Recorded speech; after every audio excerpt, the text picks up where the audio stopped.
Sayın protokol, kıymetli misafirler ve fakültemizin değerli öğrencileri. Güneydoğu Asya'da İslam isimli konferansımıza hepiniz hoş geldiniz, safalar getirdiniz.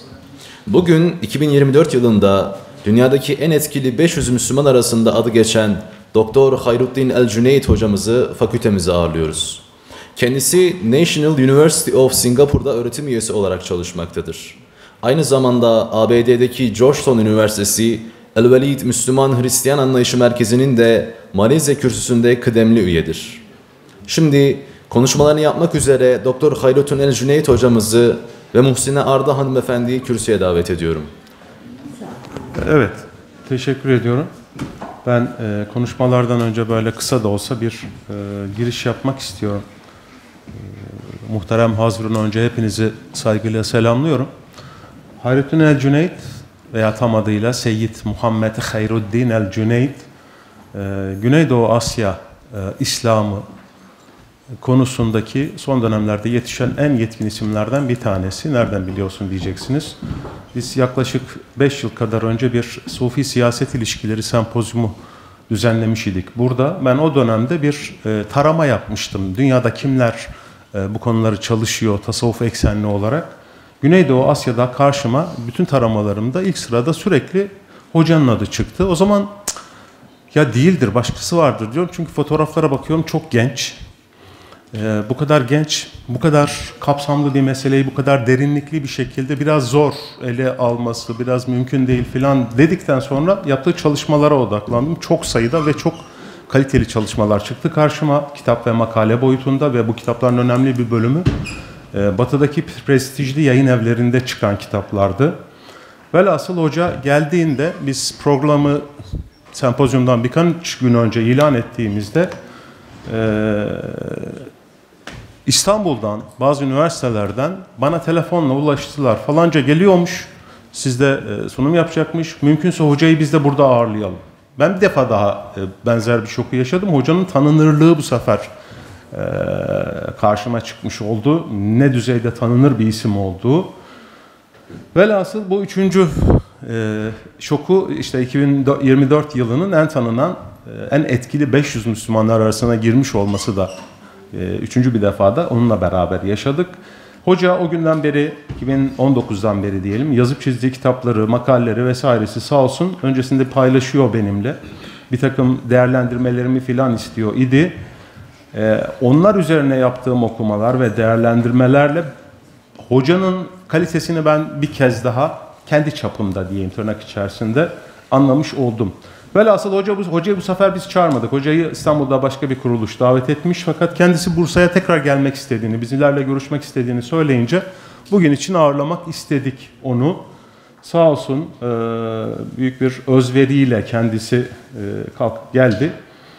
Tercüme için de buradan genç arkadaşlar olsun, tercümeyi yapacak asistan arkadaşlardan birileri olsun dedik. Birkaç kişiye ulaştım. Herkes mazeret beyan etti. Bu sefer herhalde dedim yukarıdan iş bize havale ediliyor. Biz yapacağız o işi derken eski bir dostum Muhsine Hanım'la tesadüfen telefonla görüştük. Ben de programı takip etmek istiyorum deyince o zaman sizi programı hem takip edin hem de tercüme edin dedik. Çünkü bu işin yetkin isimlerinden birisi, uzun yıllar Amerika'da kalmış olması hasebiyle, hocalık yapmış olması hasebiyle bu işi kotarabileceğini düşündük. Velhasıl ben her ikisine de teşekkür ediyorum huzurunuzda ve sözü Khairudin Aljunied hocaya bırakıyorum. Hocam buyurun. Here you are.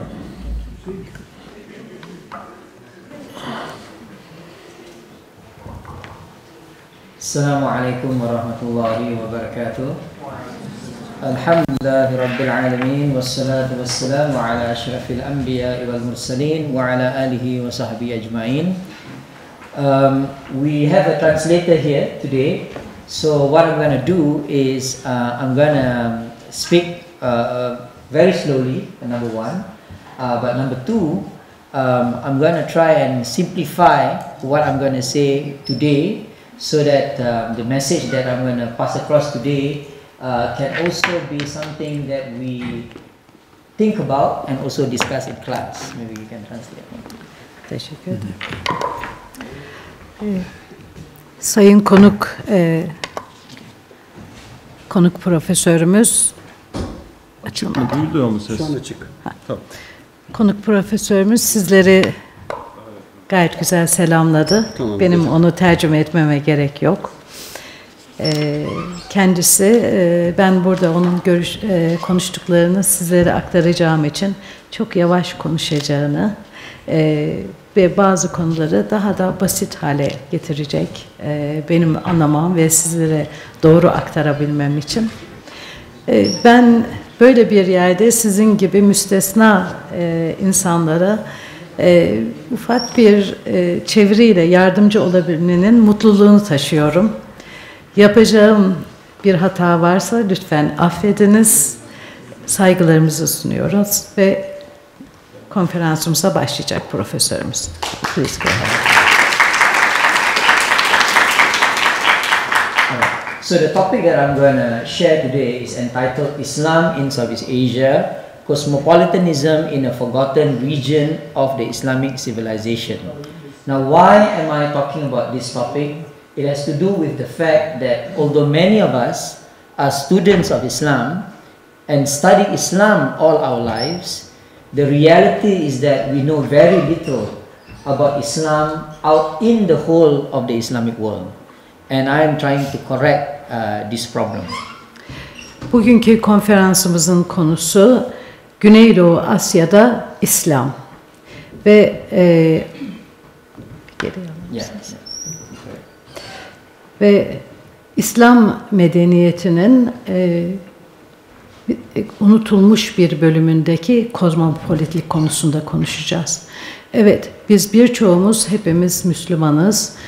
Dünyada birçok Müslüman var ama İslam'dan biraz uzaklaşmış vaziyetteyiz. Onun için ben bu konuda konuşmak istiyorum. Yesterday I was giving a lecture in Istanbul on Sufism, and like what I have done in the National University of Singapore and also in Georgetown University where I taught before, I will only speak for 15 minutes and then we will have 5 minutes question and answers. I call it the 15-5 formula. Why do I do this? Because nowadays young people cannot listen more than 15 minutes. Because after 15 minutes they will be on Twitter, Facebook or dreaming or something. Dün ben İstanbul'daki bir üniversitede de konuşma yaptım. Kendi üniversitemizde de konuşmalarımı 15 dakikayla sınırlı tutuyorum. Çünkü gençlerimizin dikkat süresi 15 dakika. 15 dakika sonra Twitter'la ve diğer sosyal medyalarla ilgilenmeye başlıyorlar. Onun için ben 15 dakikaya sığdıracağım konuşmamı ve 5 dakikada sizler konuşacaksınız. Soru ve cevap olarak devam edeceğiz. So I will move in 5 different directions. I will begin first by talking about motivations. In anything that we do in Islam, we must first start with our niyyah. And the same is it when we talk about academic things. İnnemal a'malu binniyah. That everything begins with niyyah. So the first thing that I will talk about is motivations. Ben İslam'ın genel çerçevesi üzerinde konuşacağım. Bunları 5 kategoride topladım. Bunlardan ilki motivasyon. Motivasyon bizim için en önemli ve akademinin daha çok konuştuğu, ilgilendiği bölüm bu bölüm oluyor. And then I will talk about history, or here in Turkey they use the word tarikh from the Arabic tarikh. We need to understand first the history of anything in order to understand the substance of that thing itself. İkinci kategori tarih konusu. Zaten siz de Arapça kelimeden tarih olarak kullanıyorsunuz. Her şeyin geçmişini ve tarihini bilmek zorundayız ki onun özünü anlayalım. And then I will talk about the definitions. When I use the word Muslim cosmopolitanism, I will explain what I mean by this word, and I will show that this word Muslim cosmopolitanism is not a Western word. It is a word that is derived from the Quran and the Hadith. Daha sonra ben tanımlar konusunda konuşacağım. Tanımlar önemli ve bu tanımlar içinde İslam kozmopolitliğini açıklamak istiyorum. Çünkü İslam kozmopolitliği aslında batıdan gelen bir deyim değil, aslında İslam'ın kendi içinden çıkmış bir deyimdir. And then following which I will talk about the different facets of Muslim cosmopolitanism. Basically, I will talk about how Muslim cosmopolitanism has been lived by Southeast Asians. Why I choose Southeast Asia? Because I come from Southeast Asia and my family lives in Southeast Asia, and I think many of you here have met with Southeast Asians, people from Indonesia, Malaysia. I do not know whether I am the first one that you have met from Singapore. Daha sonra konunun çeşitli yönlerden ele almaya çalışacağım. Konunun çeşitli açılardan ele alınması çok önemli. Çünkü bizler dünyanın çeşitli bölgelerinden geliyoruz. Burada Malezyalılar da olabilir, Doğulular da olabilir ama kimimiz Singapur'dan da olabilir.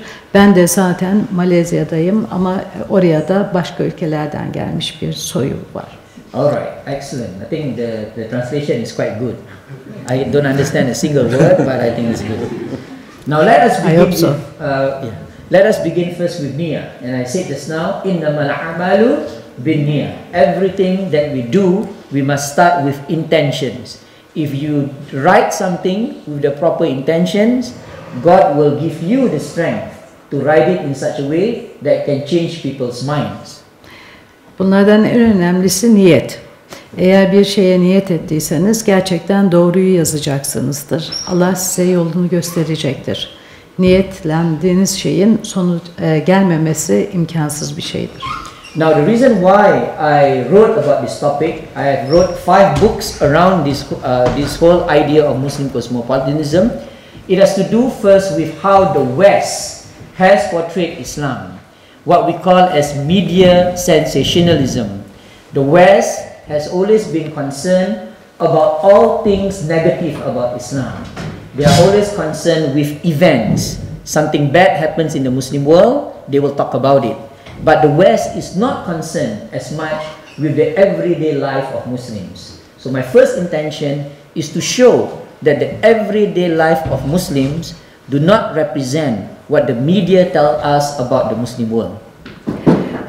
Bu etkenlerden en önemli olarak bir tanesi medyanın çığırtkanlığı konusunda konuşacağım.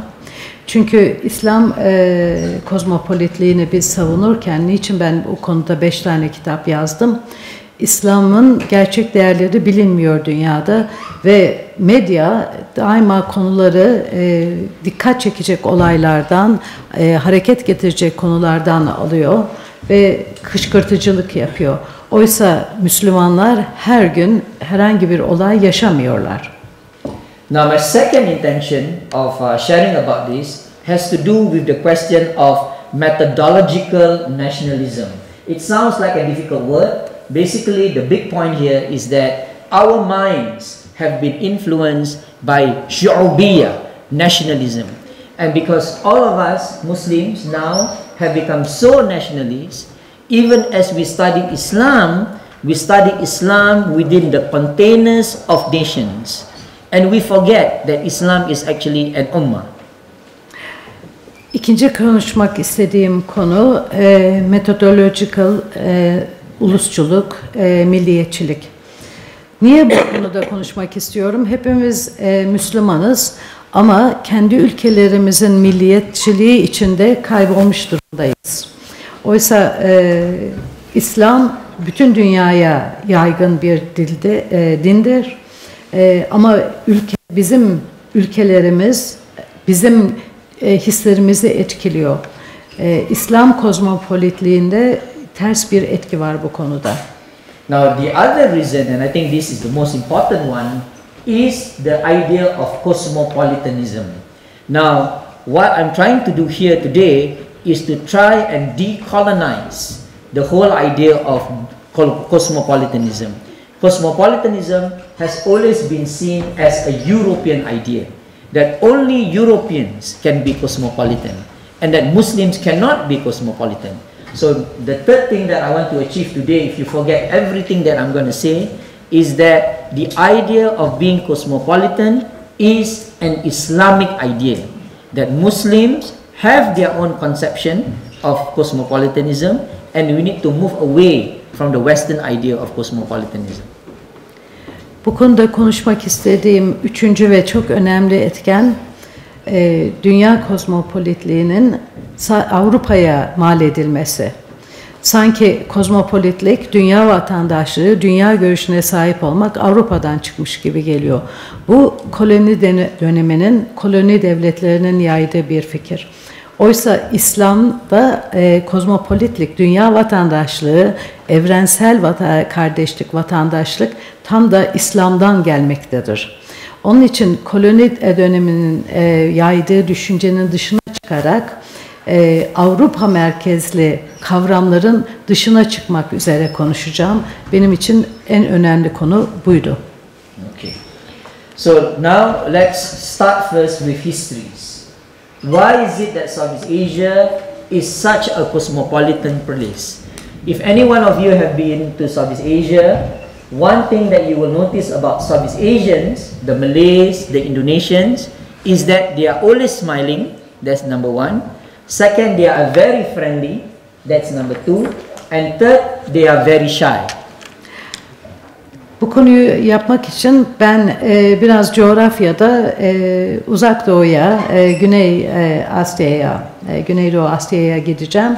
Çünkü eğer Güneydoğu Asya'ya seyahat etmiş olanlarınız varsa Malezya'ya, Singapur'a, Endonezya'ya, orada insanlarda 3 özellik göreceksiniz.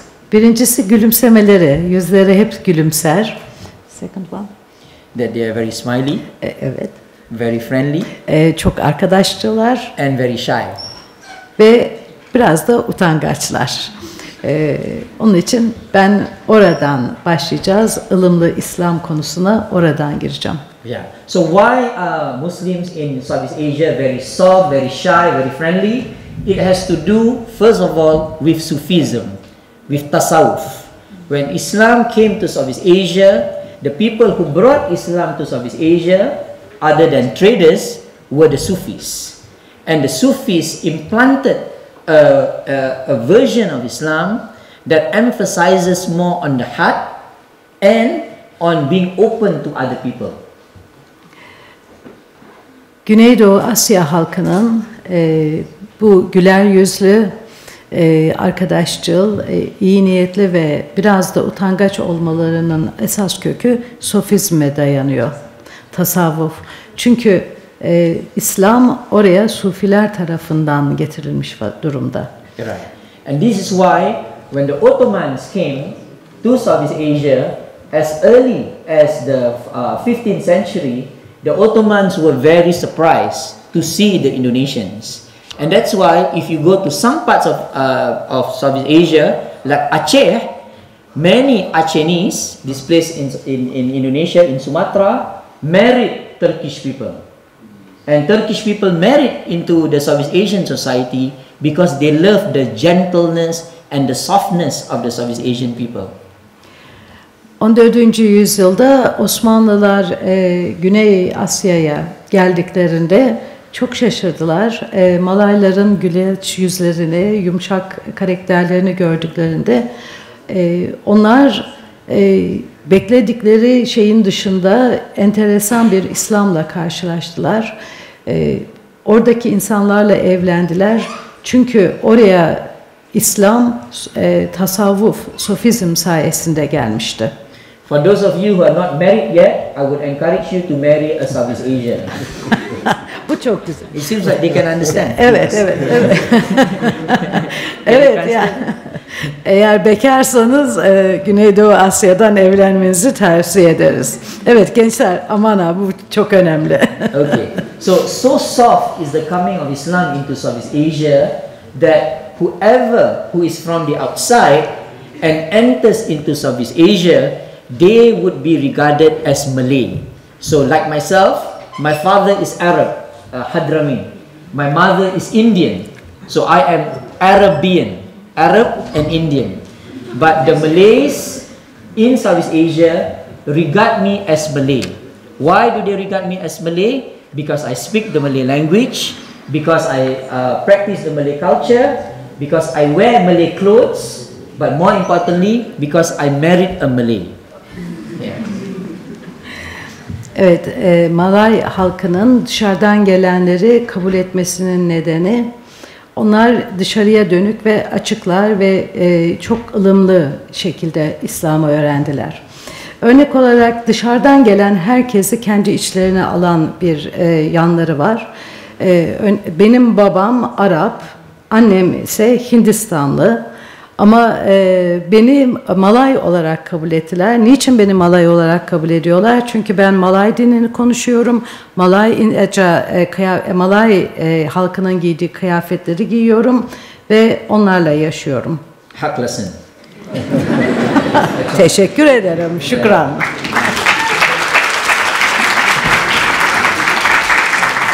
Now, I wrote about this in my book.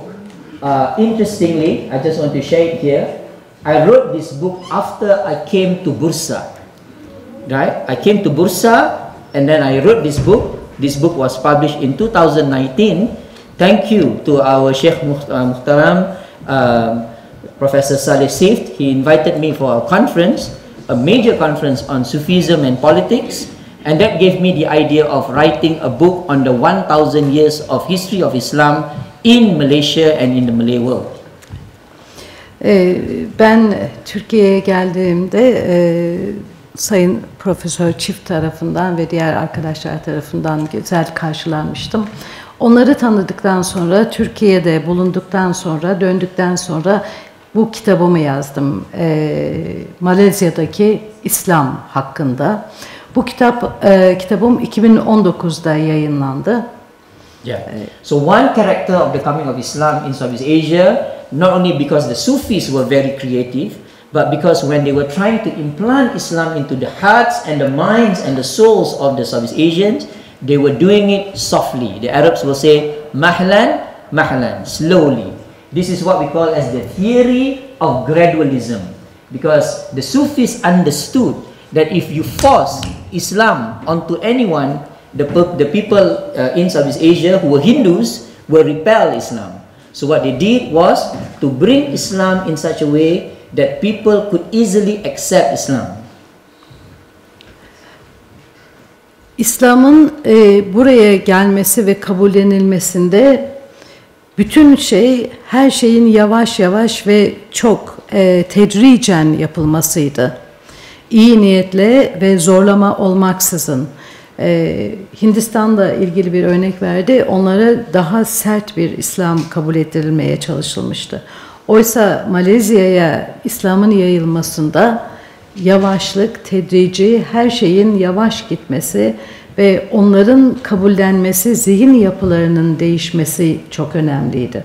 So I'm going to give you one example of how the Sufis implanted Islam such that Muslims in Southeast Asia became cosmopolitans. Now the Sufis know that Hindus will never accept Islam.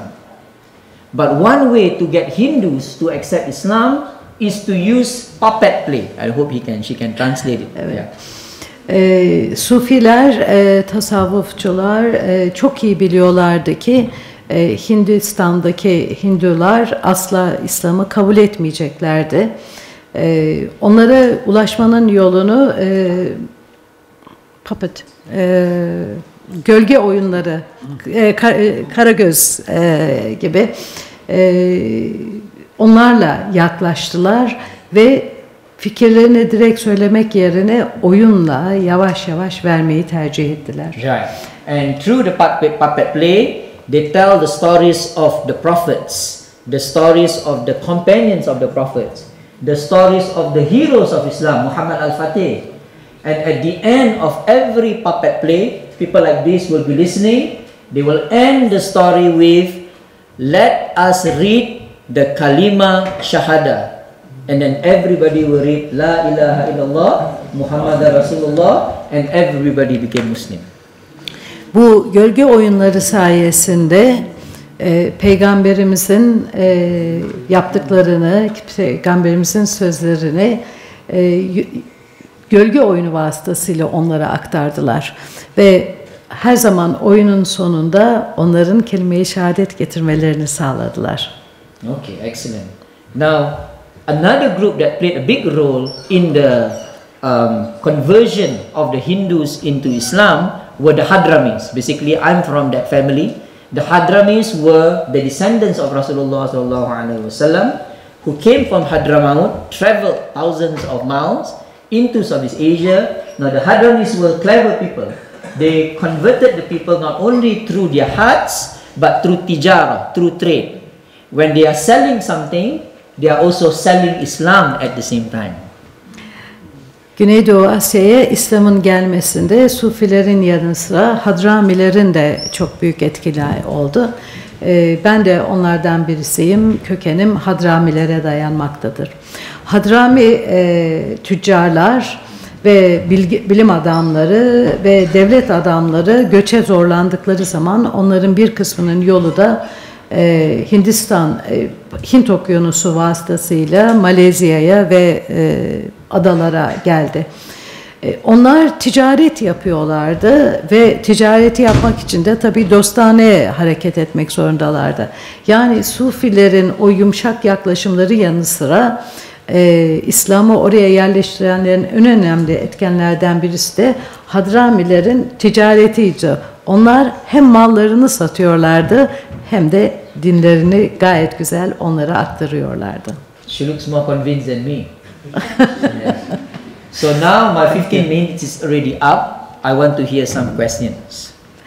Evet, şu ana kadar olanlardan, konuşmalardan soru sormak isteyenler varsa ben ara vermek istiyorum. Sorularınızı alabiliriz. You can ask in Turkish. Türkçe sorabilirsiniz. Yes.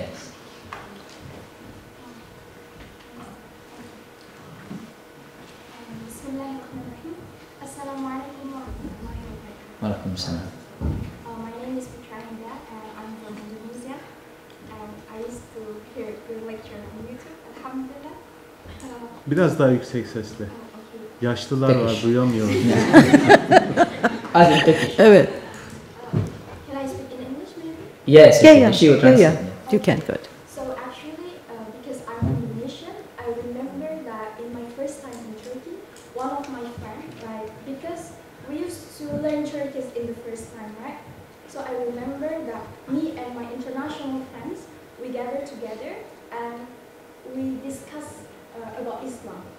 And after that, I remember that one of my friends from Bangladesh, he said to me that, Anida, why all of you like from South Asia must grateful because I just not understand why Islam can like enter to your country like peaceful. It's really different with like Europe or Arab and something like that. So actually I always like confused like how, and I just want to say alhamdulillah I get the answer that one of the sabab or Reasons. oh yeah, one of the reason is because of Sufism.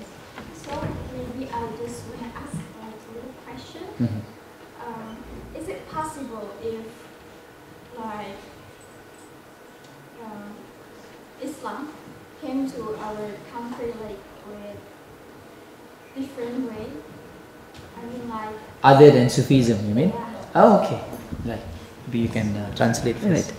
Evet. Genç arkadaşımız Endonezya'dan gelmiş Türkiye'ye. Türkiye'ye geldiği zaman ilk arkadaşlar arasında yabancılardan oluşan bir grup içinde Pakistanlı,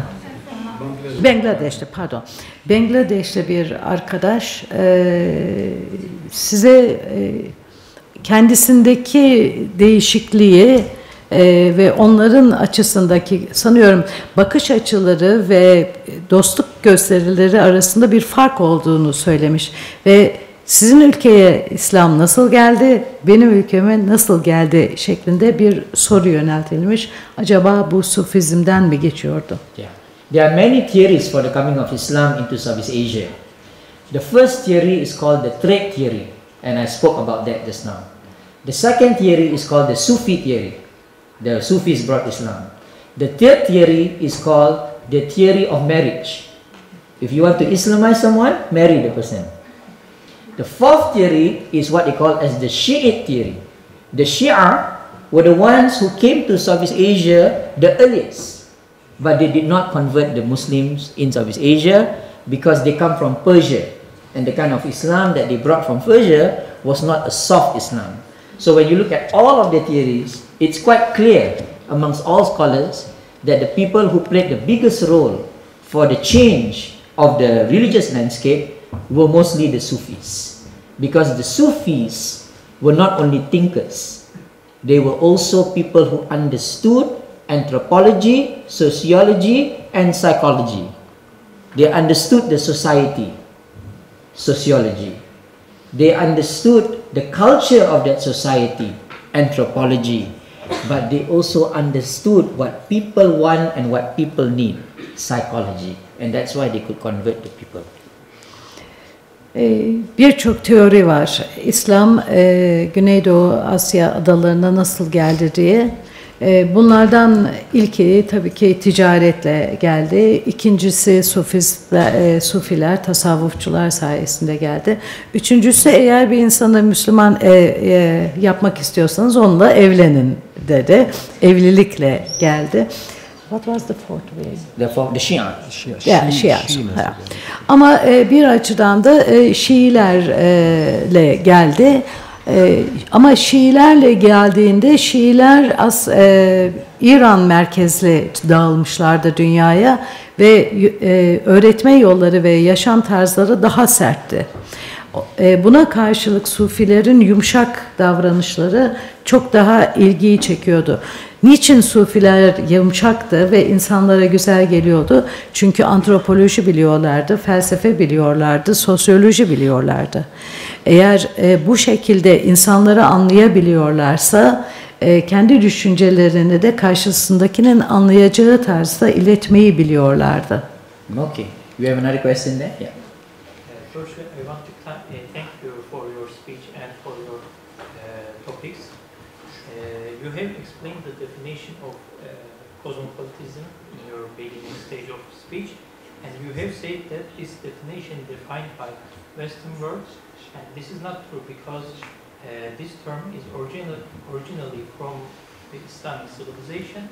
My question is, can you explain the reasons why Western world dominated and occupied these, and can you explain the third side of all of these processes? Okay. Genç arkadaşımız kozmopolitlik, İslam kozmopolitliği hakkında soru sordu. Dedi ki bunun niçin Avrupa kozmopolitliğinin dışarına çıkıp İslam kozmopolitliği konusunda konuşmak istediniz şeklinde soruyu yönetti. I have a little bit the same question. You said that there are some examples in the Quran and Hadith about the cosmopolitanism. Would you please give us some examples? Yes, I'm going to give you the example in the slides that it's coming on. But I just want to answer the very good question that you asked. Why is it that we have a wrong idea of cosmopolitanism now? Yes, why Western world occupied all of this? Yes, the reason is when the West colonized the Muslim world, they did not only colonize Muslim lands, but they colonized Muslim minds. They change how we look at realities. How we look at realities is shaped by the Western idea of our own domains, our own countries. And that's why we tend to look at our own country as inferior. And we look at the West as superior. I'll give you a simple example. Our judgment of beauty. What is beautiful? American. What is ugly? Indian. No, Indian is so beautiful. Correct? All of this has to do with colonization, because they colonize our minds, but more importantly, they colonize our hearts. And because the hearts is closed from looking at realities properly, we tend to have the wrong definition of cosmopolitanism. Batı Avrupa veya Batı kolonizasyonu söylerken sömürgecilik pardon teşekkür ederim. Batı sömürgeciliği adalara ve Güney Asya'ya geldiği zaman onlar sadece kendi fikirleriyle gelmediler, kendi güçlerini de getirdiler. Oradaki halkı kendi düşünce tarzlarından hareketle değerlendirdiler ve halkı kendilerinin gördükleri gibi ikinci sınıf görmeye alıştırdılar. Yani zihinleri kolonize ettiler, zihinleri sömürge ettiler. Dolayısıyla ada halkları kendilerini otomatikman ikinci sınıf vatandaş olarak görmeye başladı. Size şunu örnek vermek istiyorum. Batı'dan ne gelirse her şey iyiydi koloni döneminde. Batı'nın bütün değer verdiği şeyleri bizler en iyi olarak kabul ettik. Eğer Batı bir şeye güzel diyorsa biz de güzel diyorduk. Onlar çirkin diyorsa onlar da acıydı. Şimdi bakınız en güzel nedir? Bir şey Amerika'dan geliyorsa çok güzeldir. Buna inanıyoruz. Oysa Sufiler geldiğinde bunu bu şekilde değil. Bizim beynimizin içine girerek kendimizi algılamamızı sağladılar. Batı'nın bizi ikincileştirme, ikinci sınıfa itme şeyi sömürgeleştirme beynimizle gelmişlerdi. Onun için ben bu deyimden uzaklaşıp sömürge sonrası İslam kozmopolitliğini savunuyorum. Bu arada Profesör Çift arkadaşım bir soru sordu. Siz Türkçe'de devam edebilirsiniz. Yani bu kozmopolitanizm veya kozmopolitik dediğimiz şeyin Kur'an ve hadise dayandığını söylediniz. Bunun örneklerini açıklayabilir miyiz? All right. So now I will define it. Are you all still with me? All okay? All right. So I hope so. Yeah. So I wrote about this in this book, Muslim Cosmopolitanism, Southeast Asian Islam in Comparative Perspective. I wrote this book as a young man, not so young, I was 30 plus, who is angry with the West. And I'm still angry with the West. Can you translate that one, please? Ben bu kitabı 35'li yaşlarımda gençken, belki de çok genç de değilken İslam kozmopolitizmi kitabını yazdım. Çünkü bunda Güneydoğu Asya'daki çok değişik açılardan gelerek, onları değerlendirerek bu kitabı aldım. Ve ben bu kitabı yazarken Batı'ya karşı çok sinirliydim. Gerçekten sinirimi de bu kitapta aktardım. Alright. So what is Muslim cosmopolitanism?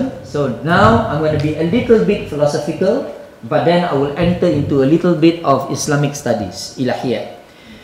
Muslim cosmopolitanism is a style of thought, fikrah, a habit of seeing how you are looking at realities, nazar, and a way of living that is rooted in the central tenet of Islam, which is that everyone is part and parcel of a common humanity accountable to God. Maybe you can translate that. Ben bu kitabı yazarken kendi düşüncelerimi şu şekilde aktardım. Burada temel ilke var. Bu temel ilke neydi?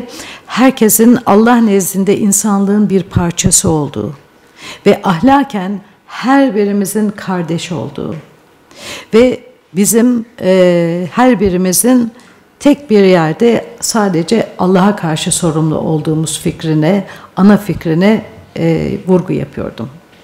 And a Muslim cosmopolitan is someone who knows that he or she is morally responsible to the people around him or her. A Muslim cosmopolitan is a person who understands that he or she should not hide from society, but rather they should be confident and engage with society. Ve tabii ki bir Müslüman, kozmopolit Müslüman şunu da bilecektir ki kendi yaşadığı topluma ve diğer insanlara karşı da sorumludur. Ve bunun içindir ki kendisini topluma karşı kapatmak yerine toplumun içinde yaşamayı kabul etmelidir. And this is found actually in the Quran when Allah says, Ya ayuhan nas, inna khalaqnakum min dhakarin wa untha wa ja'alnakum shu'uban wa qabaila lita'arafu, Inna akramakum indallahi atqakum. Where Allah says in the Quran, O mankind. So take note of this ayat very, very carefully. Ya ayyuhan nas. Everybody, including Muslims. We have created you from male and female, which shows that females are as important as male. Islam is a feminist religion. Correct? It is the real feminist religion, not what the West say. We have created you male and female and made you peoples and tribes in order for you to get to know one another. لِتَعَارَفُوا. Right? Evet, Hucurat suresini benim tercüme etmeme gerek yok.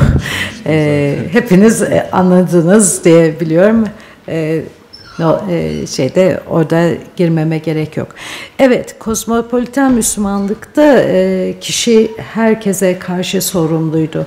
Ve gene burada ne öğrendik ki biz kadını ve erkeği yarattık. Erkekle kadın eşitti. Yani aslında İslam feminizmin savunucusu. Yani ama Batı'nın feminizmi değil. İslam'daki feminizm Allah'a karşı eşitlik, birbirimize karşı Allah'a karşı sorumluluk, birbirimize karşı sorumluluk ve topluma karşı sorumluluk. Yeah, I'm not promoting feminism today. I'm just saying that Islam is a religion that defends women more than women should defend themselves. Because there's no other religion, you can do a study of all religions in the world, where there are 2 chapters in the religious text that only deals with women. Surah An-Nisa and Surah Maryam. Ben burada feminizm çığırtkanlığı yapmıyorum tabii ki. Ama şunu göstermek istiyorum ki İslam'da kadın çok önemli. Yeri var. Bahsettiği 2 surede zaten kadından bahsediliyor. Ve diğer dinlerde hiçbir dinde bulamayacaksınız ki kadından özellikle bölümler sunulsun. Kadın haklarını konuşsun. Biz İslam çerçevesi içinde kadının yerini savunmak durumundayız. So when I define Muslim cosmopolitanism, I'm actually deriving it from the Quran. And this is why the West doesn't like me, which is good. If the West doesn't like me, alhamdulillah. But they publish my books. This is where I respect the West.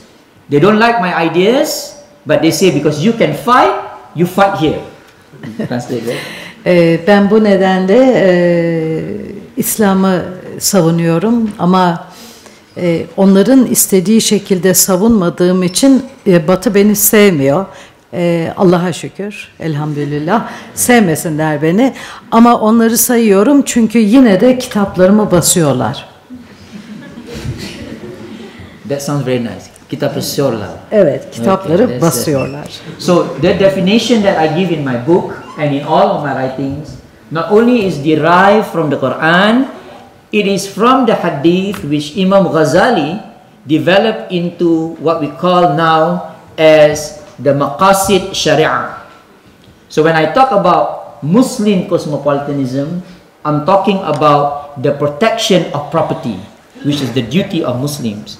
The protection of the mind, and men must protect the minds of women, and women must protect the minds of men. The protection of life, the protection of ancestry, and the protection of religion. Evet, biraz toparlamam lazım.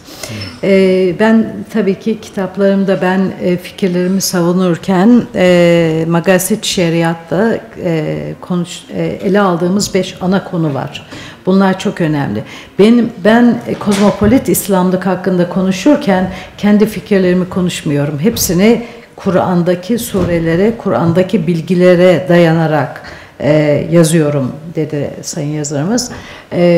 Bu 5 ana konu malın, mülkün tercihi, korunması, beynimizin, zihnimizin korunması, hayatın azizliği ve güzelliği, hayatın korunması, geçmişimiz ve ailelerimizin korunması ve tabii ki dinimizin korunması. And that is what Muslim cosmopolitanism is all about. It is not foreign to Islam. It is Islam. But when you talk to the West, you cannot tell them this is Islam and this is the problem of the West. When you say this is Islam, they don't accept it.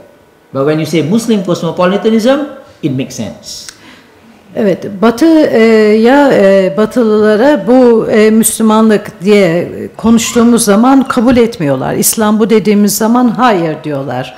Ama biz kozmopolit Müslüman olarak konuları konuştuğumuz zaman onu kabul ediyorlar. Bize karşı kendi bir kinleri var, şeyleri var. Ona kendisine de profesör bana da karşılar diyor. Her zaman karşılar ama dinliyorlar. Ben kozmopolit İslam'ı anlatmaya çalıştığım zaman tavırlarımla ve düşüncelerimle kabul ediyorlar. Now in providing this definition, I'm not claiming originality. And this is the tradition of scholarship in Islam. Whatever definition that we provide, we are providing a definition that comes from the heritage of Islamic thought, the Turath. And I see myself in trying to explain about Muslim cosmopolitanism as trying to say something that the ulama in the past had already said. And this is our task today. Our task today is not to think that we are original people, to think that we are profound. We are not. Our task today is to bring the past, the intellectual force of the past, now, and to tell it in such a way that the people now can understand. Okay. Toplamak istersen. Evet. Bu fikirlerin çoğu benden orijinal olarak gelmiyor. Bizim geleneksel mirasımızdan geliyor. Ben kendi fikirlerimi söylemiyorum. Yıllar içinde bize söylenmiş geleneksel ve entelektüel bir İslam mirasımız var bizim. O mirası onlara aktarmak durumundayız.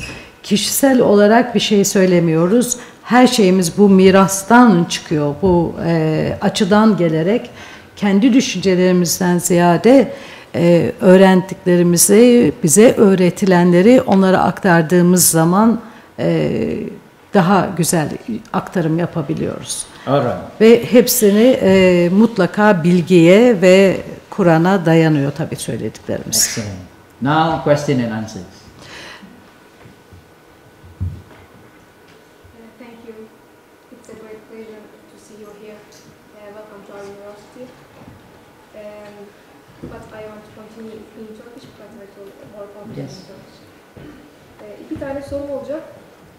Bir tanesi niyetten bahsettik. Niyet.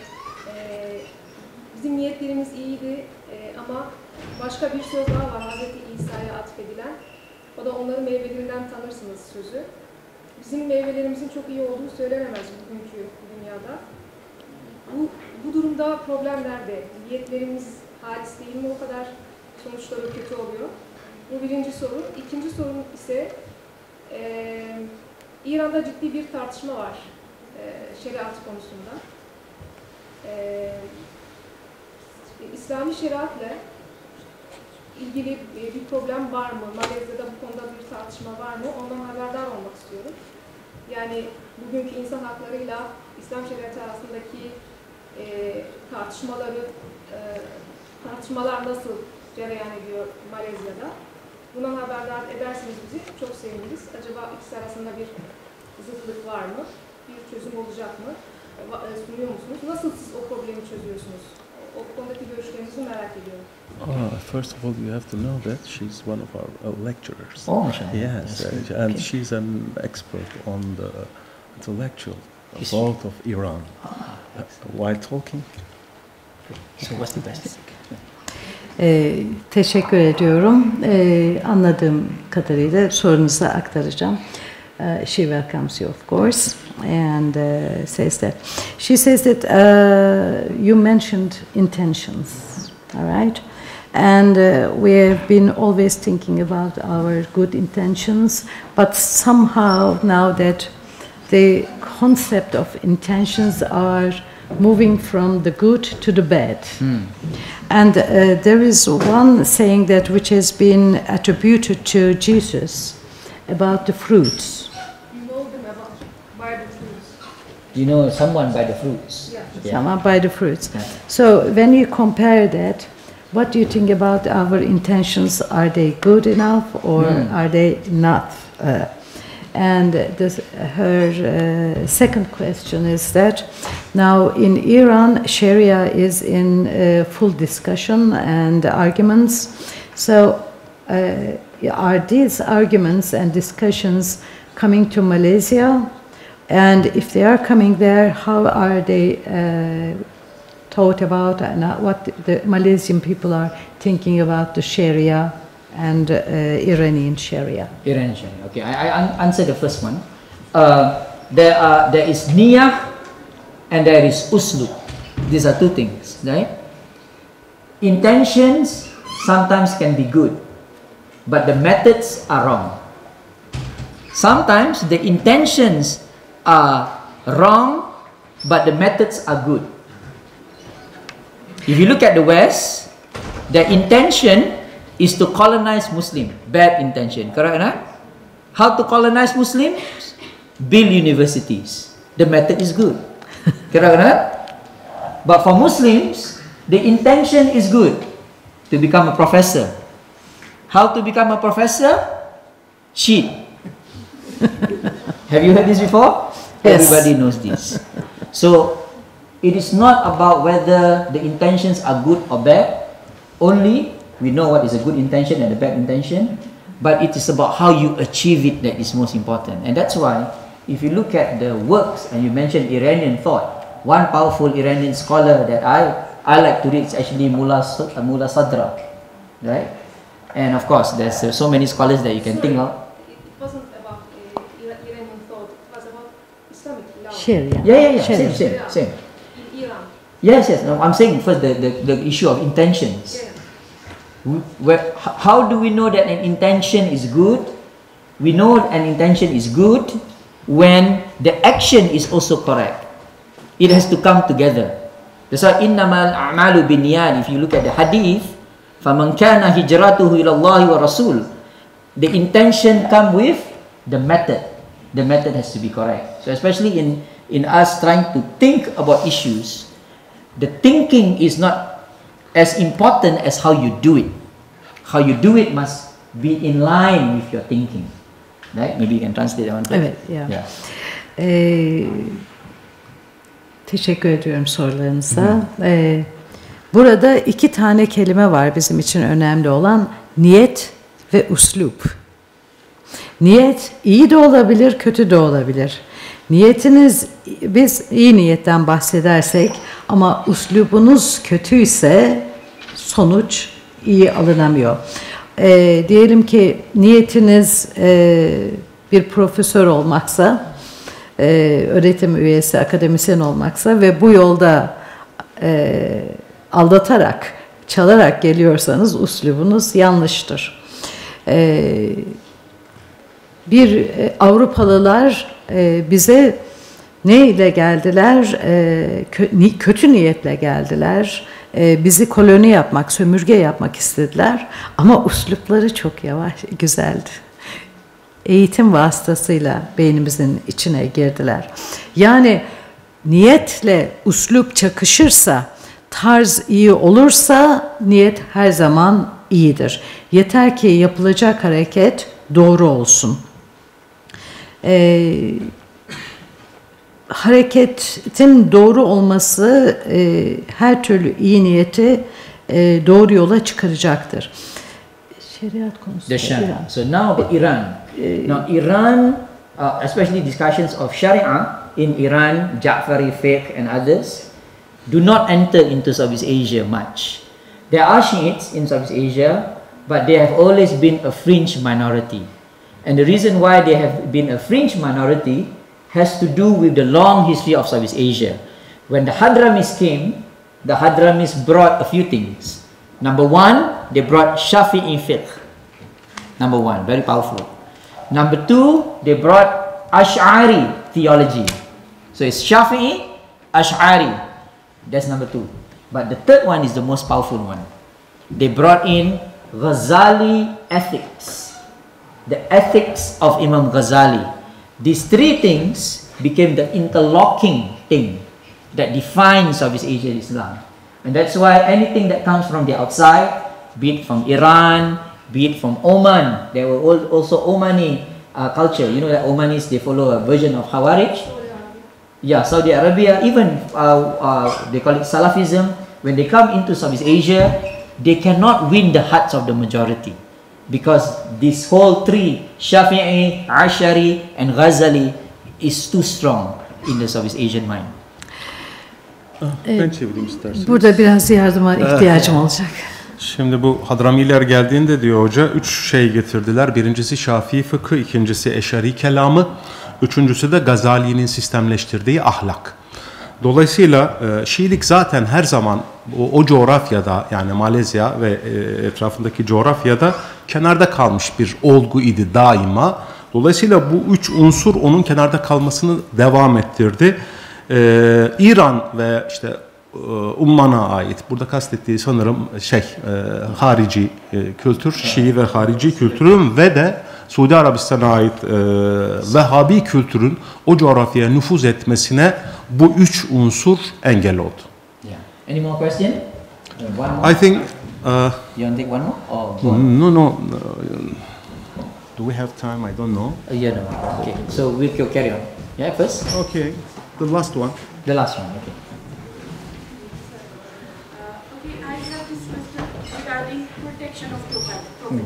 Yeah. Loudly please. Yüksek sesle. I have this question regarding protection of property, as you said earlier. So I want to ask, what's the background of this whole holding? Because in nowadays, it's like they are actually deciding our encyclopedia. They are actually deciding the definitions of our Islamic property. For example, an ayat before, there was written verse number and 190 something. We don't use ayat number, we use verse. When the verse is for poems, it's a poetic form. But we use it because it's just, it came this way, right? So, what I want to ask is how they got hold of this property actually. That now our definitions are being defined by the West. How did the West? So the same question that the brother was asking just now. The reason why the West has dominated our mind so much, and I mentioned it yesterday in Istanbul, is because we have developed inferiority complex. We feel low about ourselves. And this feeling low of ourselves has to do with the wrong definition of tawadu. Tawadu has been understood as putting yourself down. That's not the definition of tawadu. And sometimes some Sufis, not all, they actually teach this idea. Tawadu means put your head down. No. In Islam, tawadu means to put your heart down, not your head down. You put your head up, you put your heart down. Even though you are a professor, you must be willing to learn. Even though you are a leader, you must be willing to listen. So this is what happened to Muslims, because the West teach us to put our head down. And that's why we take their ideas so very easily. Okay. Right. We have to go on first. I'll take another question later on, because we don't have time. Another one? No. Okay. No, we'll go on first, and then we'll take more questions. Because I said just now, 15, 5. It's already 5 minutes. Okay? Is that okay? Okay. Do you need that to be translated? No. Yes? Translated, yeah.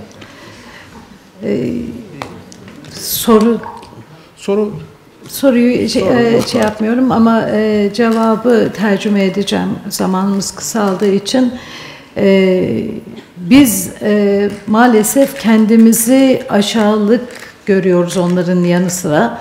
Onlar bize başımızı eğmeyi öğrettiler. Oysa biz gönlümüzü de eğdik sonuçta. Halbuki kendi başımızı dik tutmalıyız. Batı'nın bize verdiği değerleri kabul etmek durumunda değiliz şeklinde geldi. All right. So let me. Okay. You have, can I go on? I go on. Okay. You have words to go on? Second. Want to go on? Okay, I'll go on. Now I will show you the evidence of cosmopolitanism in Southeast Asia. I'm going to concentrate only on 3 things. 1, cosmopolitanism in the marketplace, like the Bursa market. 2nd, cosmopolitanism in the mosque. People always see the mosque as a place of ibadah, but I'm going to show that in Southeast Asia, the mosque is a cosmopolitan place. And the 3rd is I want to talk about hijabis. People always say in France, for example, hijabis are people who close themselves up. But in Southeast Asia, it's the reverse. Bu çeşitli yönlerden, açılardan ele alışta 3 tane konuyu incelemek istiyorum. Bunlardan birisi pazar yerinde, çarşıda, pazardaki İslam. İkincisi camideki kozmopolitlik. Üçüncüsü de kozmopolit Müslümandaki hicap, örtünme. Okay. So let us begin first with the market. I'm sure everybody here knows what a marketplace is. Now, if you travel into Southeast Asia, especially to the city called Jakarta, and every Indonesian here knows this place, you will find the shopping complex called Tanah Abang. In this shopping complex, the people who are most dominant in this shopping complex are non-Muslims, the Chinese. But the Chinese are selling Muslim clothes, especially hijab. Markette, yani pazar yerindeki, çarşı pazardaki İslam'dan bahsetmek istiyorum. Eğer Jakarta'ya gelmiş iseniz orada kocaman bir, çok bilinen bir alışveriş merkezi var. Bu alışveriş merkezindeki dükkan sahipleri Malay ve Müslüman değiller ve Çinliler, ama bize İslam'la ilgili, hicapla ilgili elbiseler, kıyafetler satıyorlar. Why are Muslims allowing non-Muslims to sell hijab? We have no problem with it. In fact, Muslims prefer non-Muslims selling hijab because they are better and cheaper. Neden Müslüman olmayanlar bize başörtü ve gerekli kıyafetleri satıyorlar? Müslümanlar niye onlardan alışveriş yapmak istiyorlar? İşin en ilginç tarafı, çünkü onların sattıkları mallar daha iyi. And you see this everywhere in Southeast Asia. Recently, you have a lot of people coming from different parts of the non-Muslim world, be it the West, be it other places, and selling their products in Southeast Asia. Many of these products have become Islamicized. For example, McDonald's, which everybody is boycotting now. Every McDonald's in Southeast Asia is halal. Every KFC in Southeast Asia is halal. So the marketplace is the first evidence of Muslim cosmopolitanism. We Muslims don't have a problem with non-Muslims in the marketplace trading with us in as long as they respect our customs, our religion and our way of life. Bizim ülkemizde biz İslam dışı gelen ticaret adamlarının ve markalarıyla bizim problemimiz yok. Çünkü onlar planlarını ve mallarını bizim adetlerimize, görüşlerimize ve inancımıza göre ayarlıyorlar. Mesela McDonald's'ta bütün etler helal et. Kentucky Fried Chicken. Evet, ikincisinde de aynı şekilde helal şekilde bizim göreneklerimize ve dinimize uygun şekilde satış yapıyorlar. Çünkü dışarıdan gelen çok insan da var bizim ülkemizde ve biz onlarla ticaret yapmaktan, yan yana olmaktan, onların mallarını almaktan kaçınmıyoruz. Çünkü biliyoruz ki bizim dinimize saygılılar. So for the students here who are doing your masters and your PhD, I would fully encourage you to not only look at text, but look at context, the BR. Look at how the context that we are in actually encourages cosmopolitan tendencies, and especially the market. Whether you are Sufi, Salafi, Ibadi, Shi'i, whatever, when you go to the market, everything goes away, correct? When you go to the market, you just want to buy the best things. You are cosmopolitan. But when you go home, the Sufi is bad, the Salafi is bad. So this is why we need to pay attention and study the marketplace as hubs of cosmopolitanism. Kozmopolitliğin bir ölçüsü olarak biz çarşıya çok dikkat etmeliyiz. Neden? Biz çarşıya çıktığımızda ne olduğumuzu düşünmüyoruz, alışveriş yapıyoruz. Sizlere bir şey yaparken, okurken teksten ziyade o tekstin, o kitabın içeriğini anlamanızı öneriyorum. İçeriğini anlamak, eğer bir pazarın da içeriğini anlıyorsanız, oradaki işleyişi anlıyorsanız bu çok önemli. Biz gidince önümüzde gelen her şeyi anlıyoruz ama eve gidince Sufi öğretileri tekrar bize geri geliyor. Now from the market we move to the mosque. Now if you travel all over Turkey, all the mosques almost look the same. All the mosques have a certain architecture. That is not the case in Southeast Asia. Everywhere you go in Southeast Asia, the mosques look different from one another. Why do they look different? Because of cosmopolitanism. Mosque in Southeast Asia is not only a place of ibadah, it is also a place of da'wah, and it is a place where Muslims in the past and until today use to show the beauty of Islam. Evrensel cami diyeceğim, kozmopolit cami şeyinde. Eğer Türkiye'de bütün camileri gezebilirsiniz. Camilerin hemen hemen hepsi aynı türdedir, birbirine benzer. Ama bu durum Malezya'da değil. Malezya'da camilerde değişik dinlerin, değişik sektlerin de etkileri olan, bazen onlardan bize geçmiş, bazen birlikte onların da kullandığı yerler. Dolayısıyla bizdeki camiler gerçekten herhangi bir belli bir mimari tarza sahip değiller. Bir birleşim yeri, bir ibadet yeri sadece. Şekil önemli değil. And one example is this mosque in this place called Kudus. The mosque looks like a Hindu temple. Astaghfirullahalazim. The mosque looks like a Hindu temple. What is this? Kullu muhdathatin bid'ah. Everybody say, but when the Sufis came, the Sufis say the shape of the mosque doesn't reflect what is done in the mosque. Translate that. Java'nın merkezindeki bu Menara Kudüs camisine gelince Allah Allah bu da ne diyebilirsiniz. Bu aslında Hinduizm'den gelen bir yapı ama Sufiler geldiklerinde binanın şekline değil içindeki düşünceye baktılar ve gerçekten orasını bir ibadet yeri olarak kucakladılar. So you can look at the architecture. When the Hindus look at this mosque, they were thinking what this thing is all about until they went inside, and then they saw that Muslims were praying, and then they saw that Muslims are very clean. Before they pray, they clean themselves, and that's how they come into Islam, through the architecture of the mosque. The architecture is close to them, but the substance of the mosque is something else. Bir Hindu tapınağı olarak görünen bu güzelim camide Hindular geldiklerinde Allah Allah ne oluyoruz diye düşünüyorlar. Ama caminin içine girdiklerinde cemaatin tertemiz insanlar olduklarını, güzellikle ibadet ettiklerini gördüklerinde dünyaları değişiyor. İşte İslam böyle yayılmış durumda. And now in Indonesia, in Malaysia as well, they are building mosques that looks like a Chinese temple. They call it Cheng Ho Mosque. So from the outside, it looks like it's a Chinese worshipping place, but it is still a Jamia. And this is the other cosmopolitanism that you see in Southeast Asia. Now the other cosmopolitan thing that you see in Southeast Asian mosques is that there is a special place, always a big place for women.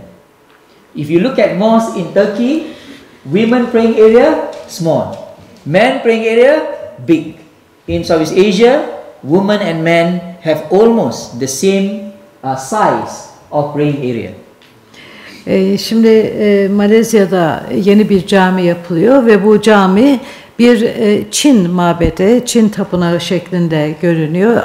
Klasik cami mimarisiyle, bizim bildiğimiz mimariyle alakası yok. Bu Malezya'daki camilerin bir özelliği daha var. Türkiye'deki camilerde kadınlara ayrılan bölümler ufacık bir bölüm oluyor.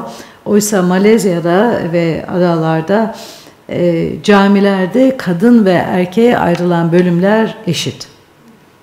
Right? And of course, the other interesting thing is that the mosque will work together with the church to ensure that religious communities are peaceful with one another. So in one part of Malaysia called Sarawak, the mosque and the church share the same car park. So when the church people need to go to the church and don't have enough place, they put it at the mosque. The best part is that when the mosque people during Jum'ah don't have enough place, they park it in the church. This is the cosmopolitanism. And because of this, in Sarawak, many non-Muslims are becoming Muslims. Kozmopolit İslam'da dünya vatandaşı, dünya görüşüyle renklenmiş İslam'da saygılar büyük. Şimdi burada mesela bir kiliseyle cami yan yana inşa edilmiş durumdalar. Pazar günleri veyahut da herhangi bir olayda kilisenin müdavimleri geldiklerinde eğer yer yoksa caminin otoparkına da girip park ediyorlar. Oysa cuma günleri o cuma namazında gelen Müslümanların arabaları çoksa kilisenin parkında park ediyorlar. Dolayısıyla aralarındaki kapı daima birbirlerine açık. Hoşgörü devamlı var. Okay. So now I want to end with the best one on hijabis. Evet, en iyi konuya geldik, kapanmaya. On hijabis. Whenever we talk about hijabis, we always talk about people who have closed their heads, hence they cannot think. Okay, biz örtünme düşününce kafayı kapatalım ama eller serbest. About hijabis, we are always talking about the conservatives.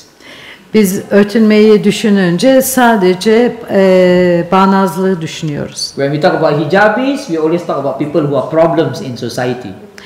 Biz örtünmeyi düşündüğümüz zaman daima toplum içinde problemi olan kişileri düşünüyoruz. Is that correct? Doğru mu? No, yes? Hak klasın? No. Now in Southeast Asia, hijab is the biggest business now. Güneydoğu Asya'da en büyük ticari iş şu anda örtünme. It's a $1 trillion business, and now niqab is a new trend. 3 milyon It's a new trend. dolarlık Niqab iş. is a new trend. Now what I'm saying here is that this whole idea that hijabis are problems, hijabis are closed people, hijabis are conservatives, have now been proven untrue. Hijabis are the most active people in Southeast Asian societies. So active are hijabis that now they can become the chief of police. Örtünen insanlar şimdi büyük bir ticaretin parçaları da. Biz örtünen insanlara verdiğimiz düşünceden uzağa gidiyoruz. Burada ticaretin içindeler, büyük bir iş hayatında da girdiler ve polis olabiliyorlar. Örtülü hanımlarımız her türlü iş hayatında girdiler. Sorry. By using the word hijab, Yes. What do you mean? Who wears the hijab or another thing? Correct. So Professor is asking by the word hijabi, what do I mean? In the book I explain, hijabi is not only someone who wears hijab. Hijabi means someone who understands the concept of hijab. Hijab means to have modesty. That means you are modest in the way in which you dress, and you are modest in the way in which you carry yourself. Because there are hijabis who are also doing heavy metal. Right? Evet. Evet, yani bu hocanın, ya ben şeyi anlamak istedim, bu kelimeyi kendi içini doldurduğu yeni bir kavram şeklinde mi kullanıyor, yoksa örtünen kişi anlamındaki hicabi mi kullanıyor? Evet, ikincisiymiş. Kastettiğim şey ki ben o ifadeyi çok severim. Yani ilk karşılaştığımda böyle tabiri caizse tüylerim diken diken olmuştu. Örtünme, batılı dillerde, İngilizce'de bizdeki hicabın karşılığı, tesettürün karşılığı modesty'dir. Dengeli, tevazu içeren bir giyim kuşam demektir. Correct. Hocanın kastı da buymuş zaten. Yeah. Evet. And the more important thing is that when we talk about hijab, it has become a powerful symbol of resistance now. Not only in Southeast Asia, but the world. Resistance against what? Resistance against the Western idea that that a woman who is modest is a problem. Because now this is what they are telling us. If you are modest, you are a problem. You don't want to go for parties, you don't want to hug men, you are a problem. That is the true understanding of hijab. So when I use the word hijabi, it is not only a physical thing. It is hijabi when it comes to the way in which a person carry themselves. And these people who wear hijab now, they are so powerful not only because they wear hijab, but because they do well in the university, they are very active in society, and more importantly, they are open to non-hijabis, to those who don't wear hijab. And this is why they are so powerful now in Southeast Asia, so much so that one hijabi became the deputy of Vice Prime Minister of Malaysia, who is the wife of the current Prime Minister of Malaysia, Anwar Ibrahim. Evet, benim bahsettiğim hicap yani tesettür, örtünme, sadece örtünme değil.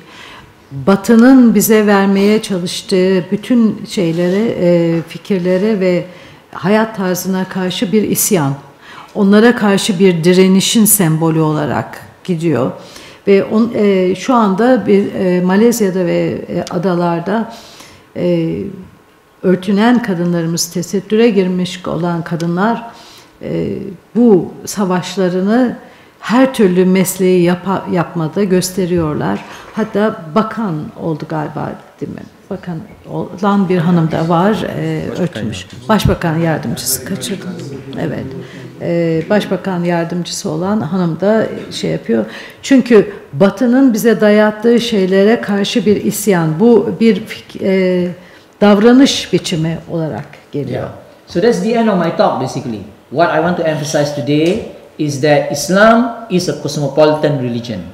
If you want to see the evidence of Islam as a cosmopolitan religion, if you want to see evidence of Muslim cosmopolitanism, come to Southeast Asia and get married. Right? But more importantly, I hope that students and professors here, we will try to show more of this cosmopolitan dimension of Islam. Why we need to show this? Because our religion now is threatened by the West, who is telling us that we are getting more conservative, more closed up, more problematic to the world. The rising Islamophobia is making us look back every other day when you watch the news. And we must resist this. We can resist this through our writings and through the things that we put out there in the intellectual world. Ben bugünkü konuşmamı kozmopolit, dünya vatandaşı İslam üzerine kurdum. Kozmopolit İslam üzerine konuştum. Bu çok önemli çünkü Batı bizi kozmopolit İslam'ı bilmemenin ötesinde bizi bağnazlıkla suçluyorlar. Bizi bir dünya tehdidi olarak gösteriyorlar. İslam'a karşı büyük bir karşıtlık ve savaş var. Bizim buna karşı çıkmamız için kozmopolit İslam'ı kendimizin çok iyi anlamamız ve kendi aramızda bunu paylaşmamız lazım. Lütfen kozmopolit İslam olarak Batı'nın bize yutturmaya çalıştığı fikirlere karşı çıkmaktır. Onun için kozmopolit İslamlığı çok iyi anlamamız gerekir. Ben de bugünkü konuşmamı onun üzerine tamamladım. Okay, I want to say something. I hope that Professor Saleh will translate this one. There is a beautiful ayat in the Quran where Allah says, "Qul hadihi sabili ad'u ila Allahi ala basiratin ana wa man ittaba'ani." It's a beautiful ayat where Rasulullah sallallahu alaihi wasallam was commanded by Allah to say, this is my way, and this is the way of the people. I walk in this way, the way of the people before me. Ana wa man ittaba'ani. And this is something that we need to tell the world now. That we have the way that is the best way. We have the way of thinking, of seeing, of living that is the best way. For who? For who? Not for Muslims. We have the best way for humanity. But the only way we can show to the world that we have the best way is to restore back our confidence. We are not inferior. We are not lowly people. We have minds, we have history, we have society, we have texts, the Quran and the Sunnah that will bring us forward. But we need to now think again about our tradition in order for us to move forward in a stronger way. Evet, bu ayeti tercüme etmeme gerek yok zaten. They don't need a translation. They understand it. Mashallah. Maşallah, yes. Okay, can we have a question and answer? I think it's okay. Okay. We can finish it. You want to Okay. end now? Sorusu olan yoktur herhalde son bölümle ilgili. Yok. Okay. Ben önce sizin sabrınız için teşekkür ediyorum. Hocayı feribottan aldıktan sonra uyardım, dedim ki yani bizim geçen hafta sınav haftasıydı, öğrenci olmaz. Öğrenci olmayınca asistan ve hoca da olmayabilir. Bir. İkincisi, bizde genellikle seminerler, konferanslar falan çarşamba günleri olur. Pazartesi ekstra bir gün ilgi olmayabilir falan. Yani bayağı bir hazırlamıştım 8-10 kişiye hocayı. Öncelikle hepinize teşekkür ediyorum. Size teşekkür ettikten sonra hocaya, Khairudin hocaya teşekkür ediyorum. Ben keyif aldım. Yani hem bilgi aldım hem keyif aldım. Sonra da Musina Hanım'a teşekkür ediyorum. Musina Hanım eski bir dostum benim. Bizim terminolojiye çok aşina değil. Ben programdan bahsedince gelip dinlemek isterim demişti. Ben de dinlemekle kalmayın hem de tercüme edin deyince sağ olsun kırmadı. İyi de oldu diye düşünüyorum. Ben her ikisine de teşekkür ediyorum.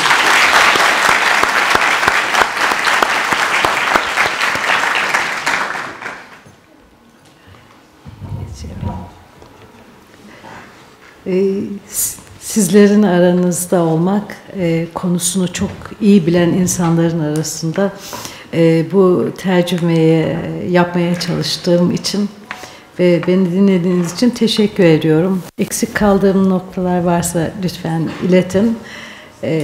Sizlerle olmak benim için bir onurdu. Teşekkür ediyorum. Thank you very much. Thank you very much. Hediye takdimi için fakültemiz dekanı kıymetli Profesör Doktor Adem Apak hocamızı kürsüye davet ediyorum. Programımız burada sona ermiştir. Katılımınızdan dolayı teşekkür ederiz.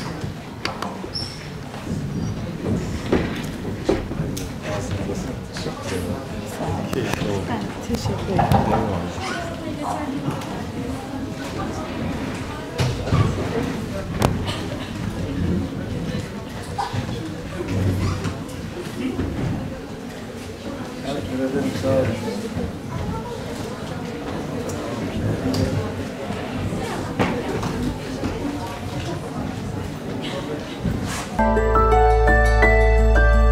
Thank you.